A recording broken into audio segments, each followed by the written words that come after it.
बघा राजांनो, जे latest pattern मध्ये क्वेश्चन येतात त्या क्वेश्चनला कसं डील करता येईल पटकन. एका बोटीच्या विरुद्ध दिशेतील, विरुद्ध दिशा म्हणजे मायनस, अपस्ट्रीम म्हणजे एक्स मायनस वाय. एक्स हा बोटचा वेग आहे आणि वाय जो आहे तो प्रवाहाचा वेग आहे. ठीक आहे, प्रवाह. त्यांनी काय सांगितलंय, आणि प्रवाहाचा वेग म्हणजे वाय यांचा अनुपात दिलाय 4:1. बरोबर का? म्हणजे वाय ची किंमत किती? 1. मला सांगा 5 मधून 1 गेलं तरच 4 भेटणार. एक्स ची किंमत पण भेटली मला 5. भेटलं कर, एक्स भेटलं मला 5, वाय भेटलं मला 1.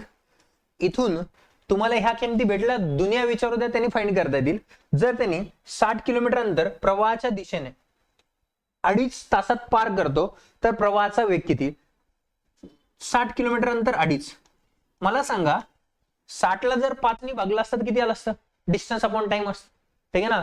5 ने 12 पंचे 60 होतं. हे 5च्या अर्ध आहे, म्हणजे 5 12 पंचे 60 होणार, तर हे किती येणार? 24. 12च्या दुप्पट. नाही तर मग तुम्ही हा पॉईंट गायब केला असता, इथं शून्य लिहिलं असतं, काटाकुटी करून बघा 24 येणार. मला सांगा प्रवाहासोबत किती स्पीड आली? 24. आता प्रवाहासोबत जर स्पीड बघितली एक्स आणि वाय, 5 आणि 1 किती? 6. 6 रेशो बरोबर 24 असेल तर 1 रेशोची किंमत किती असणार? 6×24. 1 रेशो म्हणजेच तुमचं काय आहे? प्रवाहाचा वेग. आणि तुम्हाला तेच विचारले प्रवाहाचा वेग किती? 4 किलोमीटर पर आवर. असं या क्वेश्चनला बघितलं असतं तर पटकन सुटला असता. असे क्वेश्चन बघण्यासाठी चॅनलवरती नवीन असाल तर चॅनलला सबस्क्राईब करायला विसरू नका.